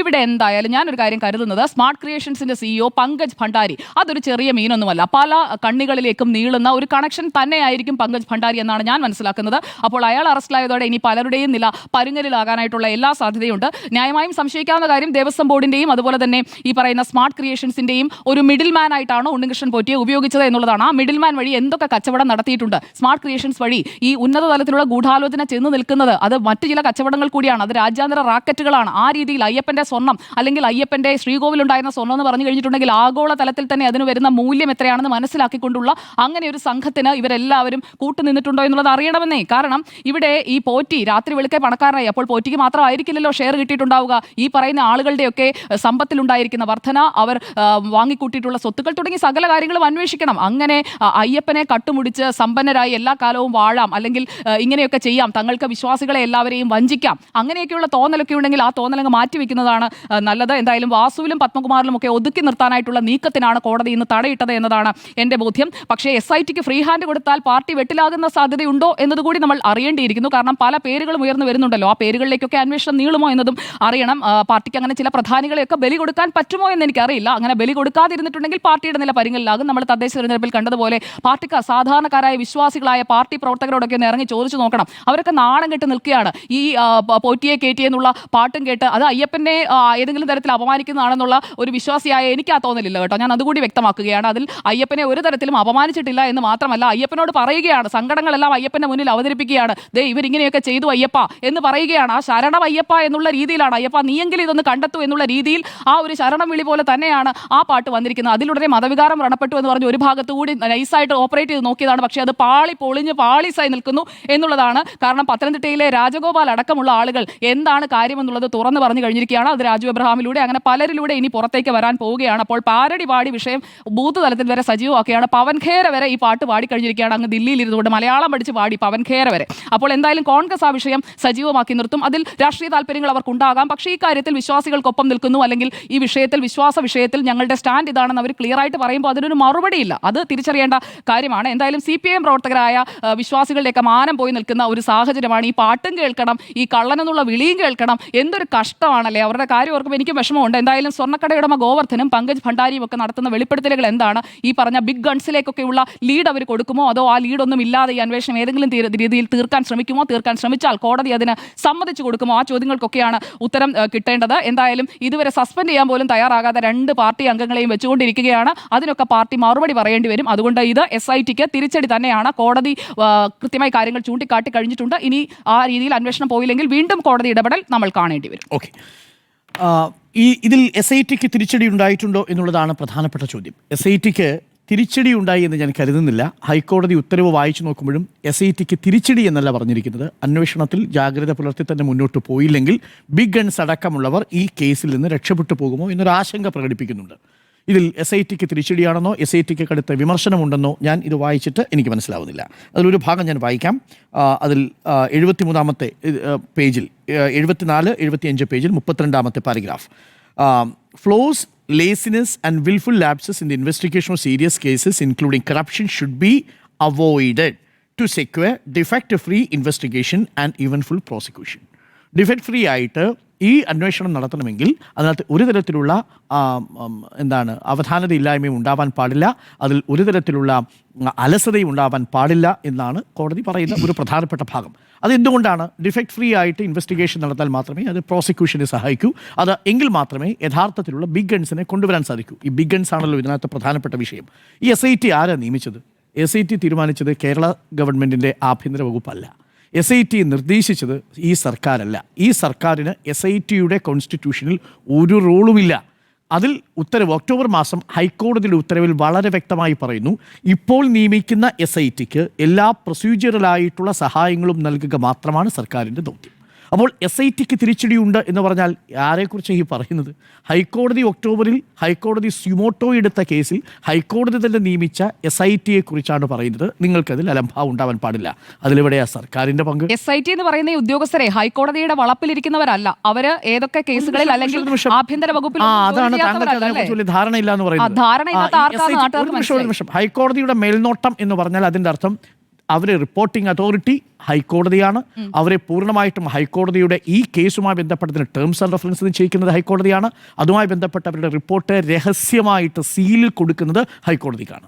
ഇതാണ് ഹൈക്കോടതിയും പ്രൊസീജിയറൽ സഹായം എന്ന് പറഞ്ഞാൽ എന്താ? നിങ്ങൾക്ക് ആവശ്യത്തിന് അവർക്ക് വേണ്ട വാഹനങ്ങൾ, മറ്റ് സ്ഥലത്ത് പോകേണ്ടതിന് ആവശ്യമായിട്ടുള്ള മറ്റ് സഹായങ്ങൾ, ഇതെല്ലാം സർക്കാർ ഒരുക്കി കൊടുക്കണം. ഇതുവരെ ഏതെങ്കിലും ഒരു സർക്കാർ സംവിധാനം ഈ SITയുമായി സഹകരിക്കുന്നില്ല എന്ന് ഏതെങ്കിലും ഒരു ഘട്ടത്തിൽ SIT കോടതി പറഞ്ഞിട്ടുണ്ടോ? SIT പറയില്ലല്ലോ. അതെന്താ പറയാത്തത്? ഹൈക്കോടതിയുടെ മേൽനോട്ടത്തിലിരിക്കുന്ന കേസിൽ SITയെ സഹായിക്കുക മാത്രമാണ് സർക്കാരിൻ്റെ ഉത്തരവാദിത്വം എന്ന് പറയുമ്പോൾ ആ സർക്കാർ സഹായിച്ചിട്ടില്ല എന്നുള്ളതിന് ഒരു പോയിന്റ് കോടതിയിൽ എപ്പോഴെങ്കിലും SIT പറഞ്ഞിട്ടുണ്ടോ? ഇല്ലെങ്കിൽ പിന്നെ എങ്ങനെയാണ് SIT നിങ്ങൾ കുറച്ചുകൂടി ജാഗ്രത കാണിക്കണമെന്ന് പറയുമ്പോൾ അത് സർക്കാരിൻ്റെ മേലിലേക്ക് ചാരുക? അതുകൊണ്ട് അത് നേരിട്ട് സർക്കാരിനെ ബാധിക്കുന്ന വിഷയമല്ല. ഇതാണ് അതിൻ്റെ സാങ്കേതികമായ കാര്യം. ഇതറിയാതെ നേരെ പറയുക, തരാതരം പോലെയാണ് പറയുക. ആദ്യം വരുമ്പോൾ SIT ആയതുകൊണ്ട് ഇതിൽ സർക്കാരിന് റോൾ ഉണ്ടാവില്ലെന്ന് കരുതി ഞങ്ങൾ ഇതിനെ അന്വേഷിക്കുന്നു, ഈ ഹൈക്കോടതിയുടെ മേൽനോട്ടത്തിലായതുകൊണ്ട് സഹകരിക്കുന്നു എന്ന് പറയുകയും ഹൈക്കോടതി കുറച്ചുകൂടി സീരിയസ് ആയിട്ട് ഈ ലാപ്സസ് ഇല്ലാതെ ഈ അന്വേഷണം കൊണ്ടുപോകണമെന്ന് പറയുമ്പോൾ അറസ്റ്റിന്റെ കാര്യത്തിൽ മാത്രമാണ്. അറസ്റ്റിന്റെ കാര്യം എന്താണ്? എട്ടാമത്തെ പ്രതിയായിരിക്കുന്ന ദേവസ്വം ബോർഡ് പത്മകുമാർ അതേ റോളാണോ ഹരിശങ്കർ എന്ന് നമുക്കറിയില്ല, വിജയകുമാറിന് നമുക്കറിയില്ല. ഹരിശങ്കർ അല്ല, ഈ എന്താണ് ശങ്കർദാസിനും ജയകുമാറിനും എന്താണെന്ന് നമുക്കറിയില്ല, വിജയകുമാറിനും എന്താണെന്ന് നമുക്കറിയില്ല. ഇത് പത്മകുമാർ അതേ റോൾ തന്നെയാണ് ഇവർക്കുള്ളതെങ്കിൽ പത്മകുമാറാണ് അവിടെ ഫ്രീ ആവുന്നത്. കാര്യം അത് ദേവസ്വം ബോർഡ് കൂട്ടായി എടുത്ത തീരുമാനമാണ്. വിജയകുമാറും ഈ ശങ്കർദാസും ചെയ്തിരിക്കുന്നത് ഒരേ കുറ്റമാണെങ്കിൽ, അതായത് പത്മകുമാർ ചെയ്ത കുറ്റമാണെങ്കിൽ അത് ദേവസ്വം ബോർഡ് എന്ന രീതിയിൽ കളക്റ്റീവായിട്ട് എടുത്തിരിക്കുന്ന ഡിസിഷനാണ്. എന്തുകൊണ്ടാണ് അത് അന്വേഷണ ഏജൻസിയാണ് തീരുമാനിക്കുന്നത്. അതെ, അതാണ് പറഞ്ഞിരിക്കുന്നത്. ആ ഉത്തരവിൽ വളരെ കൃത്യമായി പറയുന്നത്. കേൾക്കൂ, ഗുരുതരമായ ആലസ്യം ഉണ്ടെന്ന് അതല്ലേ പറഞ്ഞേ. അത് വരിക എന്ന് പറയുന്നത് ദേവസ്വം ബോർഡിന്റെ അതല്ലേ പറഞ്ഞിരിക്കുന്നത്. നിങ്ങൾ എന്തുകൊണ്ട് ഇവരെ അറസ്റ്റ് ചെയ്യുന്നില്ല? എട്ടാമത്തെ പ്രതിയാണ്, ഇതുവരെയും അറസ്റ്റ് ചെയ്തിട്ടില്ല. എന്തുകൊണ്ടാണ്? അതിന് SITക്ക് പറയേണ്ട കാര്യങ്ങൾ SIT പറയും അത് വരുന്ന ഘട്ടത്തിൽ. അതുകൊണ്ട് തിരിച്ചടിയാണ്. ബിഗൻസിന്റെ കാര്യത്തിലാണ്. ബിഗൻസിനെ കുറിച്ച് പറയാൻ നമുക്ക്, അതാണല്ലോ ഏറ്റവും പ്രധാനപ്പെട്ട കാര്യം. ഈ ബിഗൻസ് ആണ് ഇതിനകത്ത് ഈ ചർച്ചയിൽ ഏറ്റവും പ്രധാനപ്പെട്ട കാര്യം. അപ്പോൾ ഹൈക്കോടതി നിയോഗിച്ച, ഹൈക്കോടതിയുടെ ടേംസ് ഓഫ് റെഫറൻസിൽ പ്രവർത്തിക്കുന്ന, ഹൈക്കോടതി റിപ്പോർട്ട് ചെയ്യേണ്ട SIT ഇക്കാര്യത്തിൽ ലാപ്സസ് ഇല്ലാതെ, ജാഗ്രതക്കുറവില്ലാതെ, ആലസ്യമില്ലാതെ ഈ കേസ് അന്വേഷിക്കണം. അന്വേഷിക്കുമ്പോൾ മാത്രമേ ഡിഫക്ട് ഫ്രീ ആയിട്ട് ഈ അന്വേഷണം കൊണ്ടുപോകാൻ കഴിയൂ. യഥാർത്ഥ കൾപ്രിറ്റുകളെ ബിഗ് ഗൺസിന് കൊണ്ടുവരാൻ പറ്റൂ. ഇതാണ് ഹൈക്കോടതിയുടെ ഉത്തരവിൽ പറയുന്ന ഒരു പ്രധാനപ്പെട്ട കാര്യം. അത് SITക്ക് തിരിച്ചടിയാണെന്ന് നമുക്ക് വായിച്ചെടുക്കാൻ കഴിയില്ല. ഇനി എന്താണ് രണ്ടാമത്തെ ഒരു പ്രധാനപ്പെട്ട കാര്യമുണ്ട്. ഇതിൽ വന്നിരിക്കുന്ന രണ്ട് കക്ഷികളുണ്ടല്ലോ, ഇപ്പോൾ ഇന്ന് അറസ്റ്റിലായിരിക്കുന്ന രണ്ടുപേർ. അതിലൊന്ന് റോദ്ദം ജുവലറി ഉടമ ഗോവർദ്ധനാണ്. രണ്ടാമത്തെ ആൾ സ്മാർട്ട് ക്രിയേഷൻസിൻ്റെ CEO പങ്കജ് ഭണ്ഡാരിയാണ്. ഇവർ രണ്ടുപേരുടെയും റോൾ എന്താ? ഇവരെ ആരാണ് യഥാർത്ഥത്തിൽ? ഇവർക്ക് ആരുമായിട്ടാണ് അടുത്ത ബന്ധങ്ങളുള്ളത്? ഇത് ഇനി വരുന്ന ദിവസങ്ങളിൽ ഏറ്റവും കൂടുതൽ കഥ മറ്റൊരു ട്വിസ്റ്റിലേക്ക് പോകുന്ന സന്ദർഭമാണ്. ഞാൻ മനസ്സിലാക്കുന്നത് ഇതുവരെ നാം കണ്ടത് ഈ സ്വർണ്ണക്കൊള്ളയുടെ പാതിയാണ്. ഇനി വരാൻ പോകുന്നത് അതിൻ്റെ രണ്ടാം ഘട്ടമാണ്. ആ രണ്ടാം ഘട്ടത്തിൽ ഈ പങ്കജ് ഭണ്ഡാരി നമ്മൾ വിചാരിക്കുന്ന കക്ഷിയല്ല എന്ന് നമ്മൾ തന്നെയാണ് റിപ്പോർട്ട് ചെയ്തിരിക്കുന്നത്. പങ്കജ് ഭണ്ഡാരിയുടെ ഇതിലെ ഇടപെടലുകൾ തുടക്കം മുതൽ സംശയകരമായിരുന്നു. പങ്കജ് ഭണ്ഡാരി വളരെ പ്രസിദ്ധമായിട്ട് അദ്ദേഹത്തിൻ്റെ നേട്ടങ്ങളിൽ പറയുന്ന ഒന്ന്, അയോധ്യയിലെ രാമക്ഷേത്രത്തിനടുത്ത് നിർമ്മിച്ചിരിക്കുന്ന രാമമന്ദിറിൻ്റെ മുകളിൽ 13 ഉയരമുള്ള ഒരു കലശം നിർമ്മിച്ചിരിക്കുന്നയാളാണ്. ഇന്ത്യയിലുടനീളം 5500ഓളം ക്ഷേത്രങ്ങളിൽ വിവിധ കലശങ്ങളായിട്ടും അതേപോലെ തന്നെ ദ്വാരപാലക പാളികളായിട്ടും മേൽക്കൂരകളായിട്ടും ഒക്കെ സ്വർണ്ണം പൊതി, വിഗ്രഹങ്ങളെ സ്വർണ്ണം പൊതിഞ്ഞ ഒരു ഏജൻസിയാണ് ഈ സ്മാർട്ട് ക്രിയേഷൻ CEO. ഇയാളുടെ ബന്ധം എവിടേക്കൊക്കെയാണ് പോയി നിൽക്കുന്നതെന്ന് വരട്ടെ. കേരളത്തിൽ അദ്ദേഹത്തിന് എവിടെയാണ് റോളുകളുള്ളത്? കേരളത്തിന് പുറത്ത് അയോധ്യയിലടക്കം ഇയാൾക്ക് എവിടെയാണ് റോളുകളുള്ളത് എന്നത് പുറത്തേക്ക് വരണമല്ലോ. ഇയാളെയാണ് ചെറിയ കണക്കല്ല. അവിടെയാണല്ലോ ഈ സ്മാർട്ട് ക്രിയേഷൻസിലെ പങ്കജ് ഭണ്ഡാരി ശബരിമലയിൽ മാത്രം മോഷണം നടത്തുന്ന ആളായിരിക്കില്ലല്ലോ. അങ്ങനെ വന്നാൽ ഇയാൾ ചെയ്തിരിക്കുന്ന എല്ലാ ബിസിനസ്സുകളും പരിശോധിക്കപ്പെടുന്ന സാഹചര്യം ഉണ്ടാവും. അവിടെയാണ് എനിക്ക് സംശയമുള്ളത്. അയ്യപ്പൻ്റെ ഇതുപോലെ രാമക്ഷേത്രത്തിനും എന്തെങ്കിലും സംഭവിച്ചിട്ടുണ്ടോ? അതുമായി ബന്ധപ്പെട്ട ഈ കലശത്തിന് എന്തെങ്കിലും സംഭവിച്ചിട്ടുണ്ടോ? അവിടെ 400 ഗ്രാം സ്വർണം അവിടെ പൂശി എന്നാണ് പറയുന്നത്. 13 അടി ഉയരമുള്ള കലശമാണ് ഇയാൾ നിർമ്മിച്ചിരിക്കുന്നത്. ഞാൻ ഒരു എക്സാമ്പിൾ പറഞ്ഞതാണ്. അപ്പോൾ ഇയാളുടെ ഇടപെടലുകളിലേക്കാണ് അന്വേഷണം പോകേണ്ടത്. അത് പോയിന്റ് നമ്പർ 1. നമ്പർ 2, ഈ കേസിൽ വളരെ പ്രധാനപ്പെട്ട ഒരു കാര്യം എന്ന് പറയുന്നത്, ഈ ദ്വാരപാലക ശില്പപാളി മറിച്ചു വിറ്റത് കടകംപള്ളിക്ക് അറിയാമായിരുന്നു എന്ന് പ്രതിപക്ഷ നേതാവ് വളരെ ഉത്തരവാദിത്വത്തോടു കൂടി നമ്മളോടൊരു കാര്യം പറഞ്ഞു. ഒക്ടോബർ 8-ാം തീയതിയാണ് പറഞ്ഞിരിക്കുന്നത്. ഇന്നിപ്പോൾ 72 ദിവസമായി. എന്തെങ്കിലും തെളിവ് പ്രതിപക്ഷ നേതാവ് തന്നിട്ടുണ്ടോ? എൻ്റെ മുന്നിൽ ആ തെളിവില്ല. കോടതിക്ക് മുന്നിലും പ്രതിപക്ഷ നേതാവ് ആ തെളിവ് കൊടുത്തിട്ടില്ല. ദ്വാരപാലക ശില്പപാളികൾ മറിച്ചു വിറ്റത് ആർക്കാണെന്ന് കടകംപള്ളി സുരേന്ദ്രൻ എന്ന അന്നത്തെ ദേവസ്വം മന്ത്രിക്ക് അറിയാമെന്ന ഗുരുതരമായ ആക്ഷേപമാണ് ഉന്നയിച്ചത്. കോടതിയിൽ 8 തവണ സിറ്റിംഗ് നടന്നു. 8 തവണ സിറ്റിങ്ങിൽ ആദ്യത്തെ അഫിഡവിറ്റ് കൊടുത്തപ്പോൾ എന്താ പറഞ്ഞെന്നറിയാമോ? ഭരണഘടനാ പ്രിവിലേജ് ഉപയോഗിച്ചുകൊണ്ട്, ഭരണഘടനാ പദവിയുടെ പ്രിവിലേജ് ഉപയോഗിച്ചുകൊണ്ടാണ് ഞാൻ അങ്ങനെ പറഞ്ഞത്. അത് പൊളിഞ്ഞു. അത് ഭരണഘടനാ പദവിയല്ല പ്രതിപക്ഷ നേതാവ് എന്ന് പറയുന്നത്, അത് സ്റ്റാറ്റ്യൂട്ടറി പദവിയാണ്. അതുകൊണ്ട് ഭരണഘടനാ പദവിയുടെ പരിരക്ഷ അതിന് കിട്ടില്ല. രണ്ടാമത്തെ കാര്യം പറഞ്ഞു, ഇത് ഹൈക്കോടതി റഫറൻസിനെ ഉദ്ധരിച്ചുകൊണ്ടാണ് ഞാൻ ഈ പറഞ്ഞത്. ഇന്നേ വരെ ഈ 3 പ്രധാനപ്പെട്ട ജാമ്യം പരിഗണിക്കുന്ന ഈ ഘട്ടത്തിൽ പോലും ഒക്ടോബർ മുതൽ ഇതുവരെ നീളുന്ന ഹൈക്കോടതി വ്യവഹാരങ്ങളിൽ ഏതെങ്കിലും ഒരു ഭാഗത്ത് അത് ജാമ്യം കൊടുക്കുന്നതിലാവട്ടെ, SITയുടെ അന്വേഷണ റിപ്പോർട്ടിന്മേലാവട്ടെ, കടകംപള്ളി സുരേന്ദ്രനുമായിട്ടും സർക്കാരുമായിട്ടും നേരിട്ട് ബന്ധിപ്പിക്കുന്ന ഒരു വാക്ക് ഈ പറയുന്ന റെഫറൻസിൽ ചൂണ്ടിക്കാണിക്കാൻ പറ്റൂ? കടകംപള്ളി സുരേന്ദ്രൻ അഭിഭാഷകൻ ചോദിച്ചൊരു ചോദ്യമാണ്, പ്രതിപക്ഷ നേതാവിൻ്റെ അഭിഭാഷകൻ്റെ മറുപടി ഉണ്ടായിരുന്നു. ഏതെങ്കിലും ഒരു റെഫറൻസ് ഈ നിമിഷം വരെ കടകംപള്ളി സുരേന്ദ്രനോ ഈ സർക്കാരിനോ ഇതുമായി ബന്ധപ്പെട്ട് ഏതെങ്കിലും തരത്തിൽ പങ്കുണ്ട് എന്ന മട്ടിൽ നേരിട്ടുള്ളൊരു റെഫറൻസ് ഇത്രയും നാളായല്ലോ ഒരു കേസ് എത്ര റിപ്പോർട്ടുകൾ കൊടുത്തു, എത്ര ഇടക്കാല റിപ്പോർട്ടുകൾ കൊടുത്തു? ബിഗ് ഗൺസിനെ കുറിച്ച് പറയുന്നത് ആരാ ബിഗ് ഗൺസ്? നമ്മുടെ മുന്നിലുള്ള കുറച്ച് ചിത്രങ്ങളല്ലേ, കടകംപള്ളി സുരേന്ദ്രനും പോറ്റിയും തമ്മിലിരിക്കുന്ന ചിത്രം. ആ 2 ചിത്രം ഉണ്ടെങ്കിൽ 2 ചിത്രം മറുഭാഗത്തും ഉണ്ട്. സോണിയാഗാന്ധിയുടെ വീട്ടിൽ 2 തവണ പോയിട്ടുണ്ട് ഉണ്ണികൃഷ്ണൻ പോറ്റി. സോണിയാഗാന്ധിയുമായി 2 തവണ കൂടിക്കാഴ്ച നടത്തി ഉണ്ണികൃഷ്ണൻ പോറ്റി. അതുകൊണ്ട് സോണിയാഗാന്ധി ഈ കേസിൽ നമുക്ക് ആരോപിക്കാൻ പറ്റുമോ? ഞാൻ വിശ്വസിക്കുന്നില്ല, ഞാൻ വിശ്വസിക്കാൻ ആഗ്രഹിക്കുന്നതുമില്ല അങ്ങനെ ഏതെങ്കിലും തരത്തിൽ ഒരു. പക്ഷേ ഈ സോണിയാഗാന്ധിയുടെ വസതിയിലേക്ക് എത്തിക്കണമെങ്കിൽ ചെറിയ കാര്യമാണോ? നമുക്കാർക്കെങ്കിലും സോണിയാഗാന്ധിയുടെ വീട്ടിൽ വളരെ പെട്ടെന്ന് അപ്പോയിൻമെൻ്റ് എടുത്ത് പോകാൻ കഴിയുമോ? കോൺഗ്രസ് പ്രവർത്തകർക്ക് കഴിയുമോ? സാധാരണ പ്രവർത്തകർക്ക്. പക്ഷേ എങ്ങനെയാണ് ഉണ്ണികൃഷ്ണൻ പോറ്റി ആന്റണിക്കൊപ്പം അവിടെ പോയി കയ്യിൽ ചരട് കെട്ടി കൊടുക്കുന്നത്? ചരടെന്നാണ് ഞാൻ മനസ്സിലാക്കുന്നത്, അതിനകത്ത് സ്വർണ്ണം ഉണ്ടെന്ന് ഞാൻ കരുതുന്നില്ല ഈ ഘട്ടത്തിൽ. അതിന് മുമ്പിൽ എനിക്ക് തെളിവുകളില്ല. എങ്ങനെയാ സോണിയാഗാന്ധിയുടെ അടുത്തേക്ക് പോകാൻ പറ്റുക? എങ്ങനെ BJP MLA സതീഷ് കുമാറിൻ്റെ അടുത്തേക്ക് പോകാൻ പറ്റുക? BJP MLA സതീഷ് കുമാർ, കർണാടകയിലെ BJP MLA സതീഷ് കുമാറിനോടൊപ്പം നിൽക്കുന്ന ഫോട്ടോ ഇന്ത്യയിലുണ്ട്. ഇതാണോ ബിഗ് ഗൺ? ഇതാണോ ബിഗ് ഷോട്ട്? അപ്പോൾ ഫോട്ടോ വെച്ചുകൊണ്ട് നമുക്ക് പറയാൻ കഴിയില്ല. എന്റെ ചോദ്യം ഹൈക്കോടതിയുടെ ദേവസ്വം മന്ത്രിയുടെ ഒരു റെഫറൻസ് പറ. ഹൈക്കോടതിയുടെ കേസിൽ അതാ എന്റെ ചോദ്യം. ഹൈക്കോടതിയുടെ കേസിൽ ഇതുവരെ SITയുടെ ഏതെങ്കിലും ഒരു ഇടക്കാല റിപ്പോർട്ടിൽ, ഇനി അത് വേണ്ട, ഏതെങ്കിലും ഒരു പ്രതിയുടെ ജാമ്യാപേക്ഷ പരിഗണിക്കുമ്പോൾ ഈ കടകംപള്ളി സുരേന്ദ്രന്റെ പേരോ ദേവസ്വം മിനിസ്റ്റർ എന്ന വാക്കോ ഗവൺമെന്റ് എന്ന വാക്കോ ഈ ഹൈക്കോടതിയുടെ റെഫറൻസിൽ എവിടെയെങ്കിലും ഉണ്ടോ? എവിടെയെങ്കിലും ഉണ്ടോ? അപ്പോൾ പിന്നെ ആരെയാ ചോദ്യം ചെയ്യേണ്ടത്? ഈ ഫോട്ടോ വെച്ച് വേണം ചോദ്യം ചെയ്യണമെങ്കിൽ ഈ ഫോട്ടോ വെച്ച് ചോദ്യം ചെയ്യണം. പ്രയാർ ഗോപാലകൃഷ്ണൻ ഇപ്പോൾ ജീവനോടില്ല. പ്രയാർ ഗോപാലകൃഷ്ണൻ കഴിഞ്ഞ ചിങ്ങം 1, അതായത് യുവതീ പ്രവേശന വിധി വരുന്നതിന് തൊട്ട് മുമ്പുള്ള ചിങ്ങം 1-ാം തീയതി നാമജപ ഘോഷയാത്രയുടെ ഒരു തുടക്കം ശബരിമലയിൽ വെച്ച് നടത്തി. അതിൽ മുഖ്യ അതിഥി ആരായിരുന്നെന്നറിയാമോ? ഈ ഉണ്ണികൃഷ്ണൻ പോറ്റിയ. പ്രയാർ ഗോപാലകൃഷ്ണൻ ശബരിമലയിൽ സംഘടിപ്പിച്ച നാമജപ യാത്രയുടെ തുടക്കം, സ്ത്രീ പ്രവേശന വിധി വരുന്നതിന് തൊട്ട് മുമ്പ് അതിലെ പ്രധാന അതിഥിയാ. 4 ചടങ്ങിന്റെ ചിത്രങ്ങൾ എൻ്റെ കയ്യിലുണ്ട് പ്രയാർ ഗോപാലകൃഷ്ണനുമായിട്ട്. പക്ഷെ ഞാൻ ആരോപിക്കുന്നില്ല പ്രയാർ ഗോപാലകൃഷ്ണനാണ്. എന്റെ ചോദ്യം, ഈ ബിഗ് ഗൺസ് ഈ പ്രയാർ ഗോപാലകൃഷ്ണനാണോ? ഞാൻ ആരോപിക്കുന്നില്ല. പ്രയാർ ഗോപാലകൃഷ്ണൻ പോലൊരു ഭക്തനത് ചെയ്യാൻ കഴിയില്ല. അതാണ്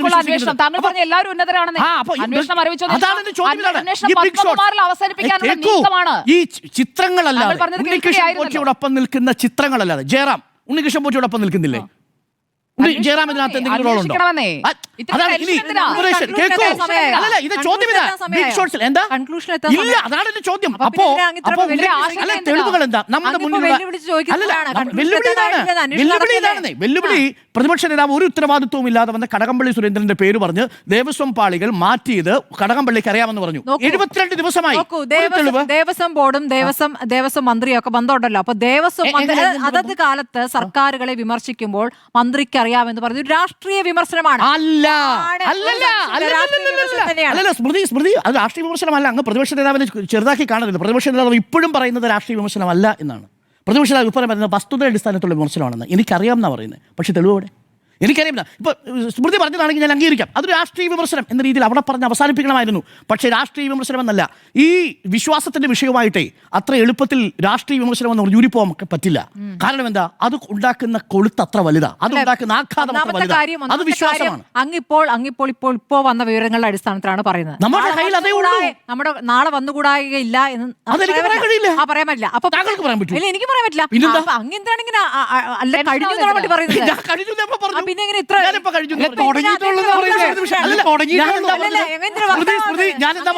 ഇത് 1-ാം ഘട്ടം കഴിഞ്ഞിട്ടേ ഉള്ളൂ. ഇനി ഇടവേളയാണ്. 1-ാം ഘട്ടം. ഈ ഇടവേളയ്ക്ക് പിരിയുന്ന ഘട്ടത്തിൽ നമ്മുടെ മുന്നിലുള്ള തെളിവുകൾ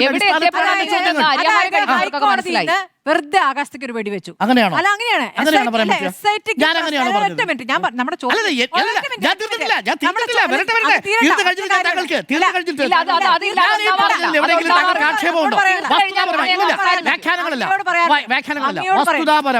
വസ്തുതാപരമായി ഞാൻ ഈ പറഞ്ഞ ഏതെങ്കിലും ഒരു കാര്യം താങ്കൾക്ക് ഖണ്ഡിക്കാൻ ഹൈക്കോടതിയുടെ ഇടപെടലുകളിൽ, ഹൈക്കോടതിയുടെ ഉത്തരവുകളിൽ, ഹൈക്കോടതിയുടെ വാക്കാലുള്ള പരാമർശങ്ങളിൽ ഈ സർക്കാരിന്റെ പേരോ അതല്ലെങ്കിൽ ദേവസ്വം മന്ത്രിയുടെ മുഖ്യമന്ത്രിയുടെ പേരോ നേരിട്ട് പറഞ്ഞുകൊണ്ടുള്ള ഒരു റെഫറൻസ് പറയാൻ പറ്റുമോ? അല്ല, ആ കോടതി റെഫറൻസ് ഉദ്ധരിച്ചാണോ പ്രതിപക്ഷ നേതാവ് പറഞ്ഞത്? അങ്ങനെയൊക്കെ പറയുന്ന ഘട്ടമായിട്ടുണ്ടാകില്ല. ഒരു ആയിട്ടുണ്ടാവില്ല. That's fine, that's fine, മതി. ഒരു മിനിറ്റ് കോടതിയുടെ അതല്ല ഇപ്പൊ നമ്മുടെ ചോദ്യം എന്തായിരുന്നു? SIT-ക്ക് തിരിച്ചടിയാണോ? അപ്പൊ നിങ്ങളൊക്കെ പറഞ്ഞുകൊണ്ടിരിക്കുന്നത് SIT-ക്കും തിരിച്ചടിയല്ല, സർക്കാർ അല്ല. അതാണ് പറയാൻ പോകുന്നത്. കേൾക്കൂ. അതാണ് ഇനി കേൾക്കാൻ പോകുന്നത്. SIT-ക്ക് തിരിച്ചടിയല്ല എന്നതിന് ഏറ്റവും നല്ല എക്സാമ്പിൾ ആണ് ഇന്നത്തെ രണ്ട് അറസ്റ്റ്. ഇനി എന്തുകൊണ്ടാണ് ഈ അറസ്റ്റ് വൈകുന്നത്? അതിൽ രണ്ട് പ്രധാനപ്പെട്ട അറസ്റ്റ് എന്താ ഇത്ര വൈകിയത്?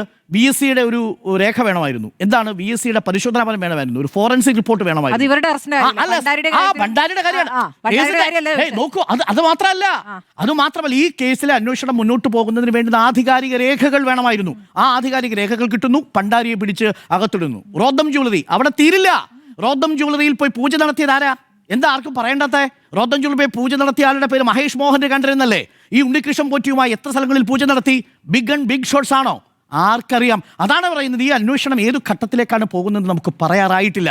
അതിനു മുമ്പ് നമ്മുടെ മുന്നിലുള്ള ഫാക്ട് നമ്പർ 1, ഈ നിമിഷം വരെയും കടകംപള്ളി സുരേന്ദ്രനെതിരെയോ ഏതെങ്കിലും ഒരു സർക്കാർ പ്രതിനിധിക്കെതിരെയോ ഇതുവരെയും ഹൈക്കോടതിയുടെ ഭാഗത്ത് നിന്ന് ഒരു പരാമർശവും ഉണ്ടായിട്ടില്ല. വരുന്ന ഘട്ടത്തിൽ ഞാനിത് സമ്മതിക്കാം, അത് പറയാം. ഇനി ഭാവിയിൽ വരാൻ പോകുന്നതിനെ കുറിച്ചാണെങ്കിൽ ഈ പറയുന്ന സാധ്യതകളെല്ലാം ഉണ്ടെന്നേ. ഭാവിയിൽ വരാൻ പോകുന്ന ഈ സാധ്യതകളെല്ലാം ഉണ്ടെന്നേ നമുക്ക് ചർച്ച ചെയ്യാം. BJP MLA സതീഷ് കുമാർ, സോണിയാഗാന്ധി, ആന്റണി, ഈ പറയുന്ന അടൂർ പ്രകാശ്, കടകംപള്ളി സുരേന്ദ്രൻ, ഇവരെയൊക്കെ കാണുന്നത് എങ്ങനെയാണ്? ഏതൊക്കെ വേദികളിലാണ് കാണുന്നത്? എന്തുകൊണ്ടാണ് ഉണ്ണികൃഷ്ണൻ പോറ്റിയുമായി ഇവർക്കൊക്കെയുള്ള അടുപ്പമെന്ന് ചോദിക്കുന്നത് അങ്ങനെ ഒരു രാഷ്ട്രീയമായിട്ടുള്ള ചോദ്യമായതുകൊണ്ടാണ്. ഞാനതുകൊണ്ട് ഇവരാരും തന്നെ ഈ കാര്യത്തിൽ ബിഗ് ഷൻസ് ആണെന്ന് വിശ്വസിക്കുന്നില്ല. പക്ഷേ ഇതിനും അപ്പുറമാണെന്നാണ് ഞാൻ വിശ്വസിക്കുന്നത്. അതാണ് രമേശ് ചെന്നിത്തല കൊടുത്തിരിക്കുന്ന മൊഴിയിലുള്ളത്, ഒരു വ്യവസായിയുടെ മൊഴിയിലുള്ളതായി ഞാൻ മനസ്സിലാക്കുന്നത്. അന്താരാഷ്ട്ര ബന്ധങ്ങൾ ഇതിനുണ്ടാവാം. ഇതിന് ആന്റിക് വാല്യൂ മാത്രമല്ല, ഇതിന് ആന്റിക് വാല്യൂ ഒന്നും കാര്യമായിട്ടുണ്ടെന്ന് എനിക്ക് തോന്നുന്നില്ല.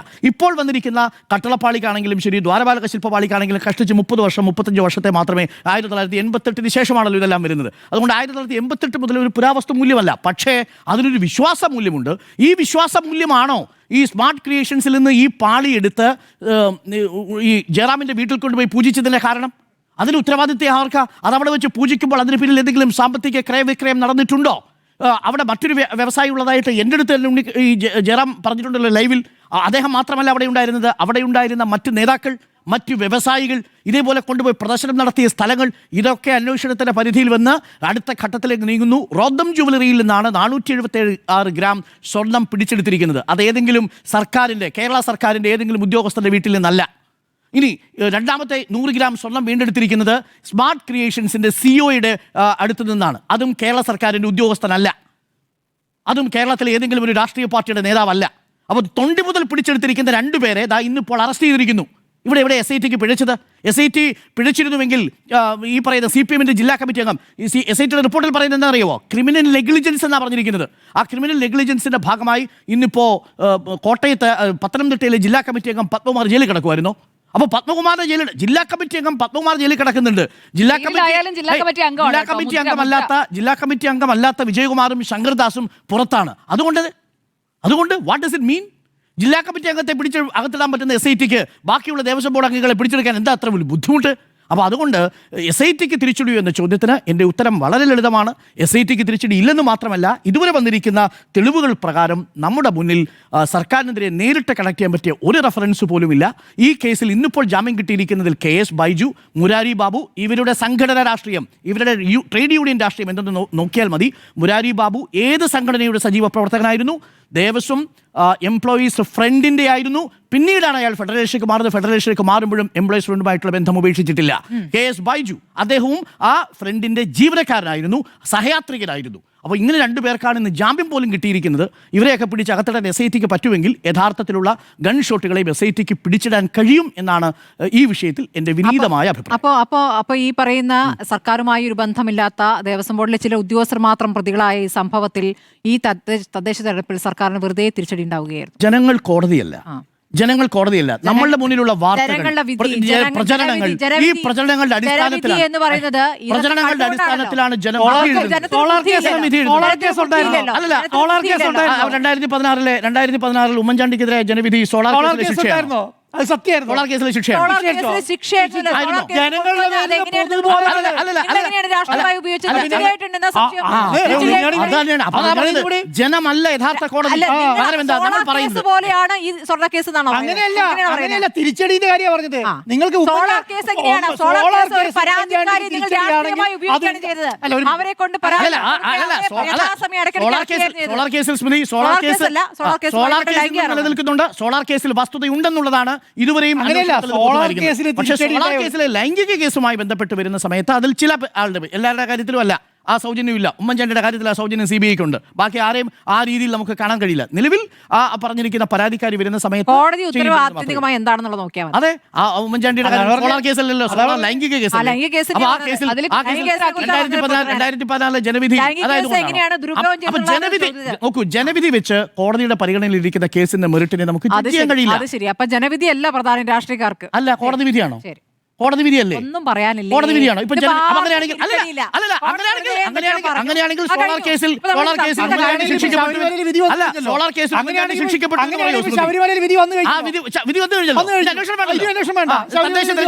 തദ്ദേശ തെരഞ്ഞെടുപ്പിൽ 5% വ്യത്യാസത്തിൽ LDF-നെ പിന്നിലാക്കി. 5% വോട്ടിന്റെ വ്യത്യാസത്തിൽ 7 ജില്ലകൾ LDF-ന് കൊടുത്തു. വിധി വന്നല്ലോ. അപ്പോൾ SIT-ക്ക് തിരിച്ചടിയായോ എന്നുള്ളതാണ് ചോദ്യം. 2 പേർ യെസ്, 2 പേർ നോ.